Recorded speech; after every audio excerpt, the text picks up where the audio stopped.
what a lot of us thought was going to be a competitive and fun series is starting to look like a mismatch between the Timberwolves and OKC. Despite basically having barely 2 days rest, they are coming out continuing in their dominant ways as basically they overwhelm the T Wolves again. And now they're up, you know, 2 2-0. Now, Anthony Edwards did show up.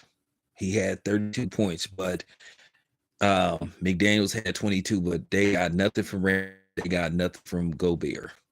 Gobert, and once again, also the story of this series so far is Oklahoma's defense. They look really good. They remind me of a team from yesteryear, but I'm gonna wait. I'm going to wait because I don't want to jump the gun. But still at the same time, you're seeing some dominant basketball from a small market team. Y'all should know who I'm starting to think about or make a comparison, but I want to wait. I want to wait till it's all said and done until you know until until the finals is over with and we have a definitive champion. That's what I'm waiting for. But SGA, yeah, yeah, he the real deal. He the real deal. I know people were comparing Ant-Man to Michael Jordan, but right about now, SGA is the one looking like his game isn't, he doesn't play exactly like Michael Jordan, but the way he's dominating, it reminds you of Michael Jordan. You know who SGA kind of remind me of? He remind me of even more skillful Richard Hamilton, who played for the Pistons and helped them win the champion. That's who he reminds me of. And then the thing is, he has the braids and the headband and all that kind of stuff. But I think Richard Hamilton was a little bit taller, even though he didn't look 6'7" to me, but he was listed as 6'7". He looked more like he was about 6'6", 6'5.5", but he was listed as 6'7". I know SGA is listed as 6'6", and I know AE is listed at 6'4", but Anthony Edwards looks to be around 6'5". I think he's around 6'5". He looks a little bit taller than 6'4", but whatever. But this team is dominating.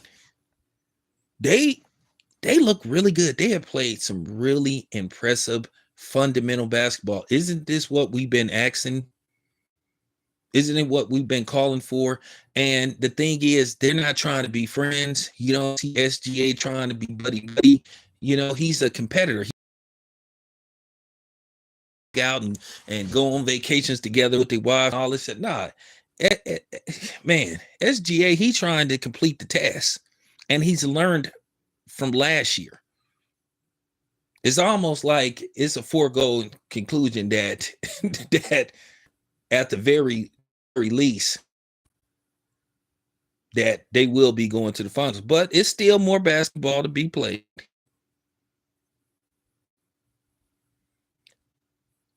It's still more basketball to be played. Minnesota, it's going to be tough, but Minnesota has to win 2 straight games. When I say they have to win these next 2 games, if not, then you know what's going to happen. They lose game 3, they're going to probably, in all likelihood, they're going to get swept. So game 3 is a must win for Minnesota. When I say it's a must win, it is a must win. It's not even debatable. If they lose game 3, then in all likelihood, get the brooms out. And don't be surprised if OKC is starting to believe that, hey, we could sweep them, because it appears down the stretch they have nothing for them. They have nothing for them. It stays close for a little bit, and then all of a sudden,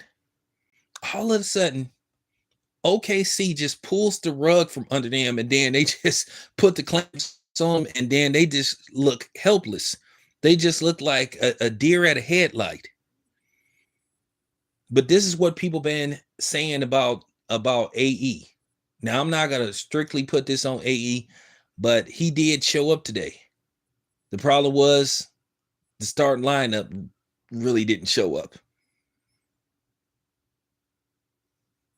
But I've been impressed with the basketball that I've been seeing out of OKC so far. They look, like I said, they look very dominant.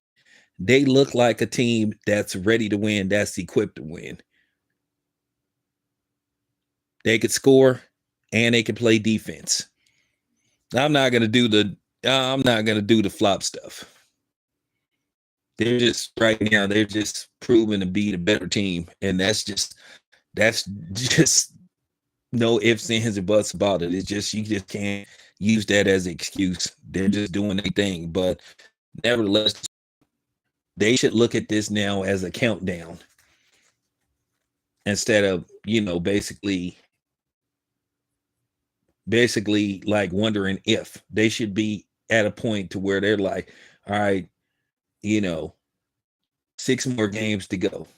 That's how Greg Popovich used to do. He would do a countdown on how many games they needed to win instead of, he would already have it like, okay, we're going to get this done. We're going to believe that we can win. So this is how many games we got to go until we're champions. So they should look at it like 6 games to go. And then depending on what happens in the next few days, it could be 5, then 4, then 3, then 2, then 1, then next year, they're hosting up the Larry O'Brien Trophy. So we will see. But good job, OKC. This should be a 10. I'm out.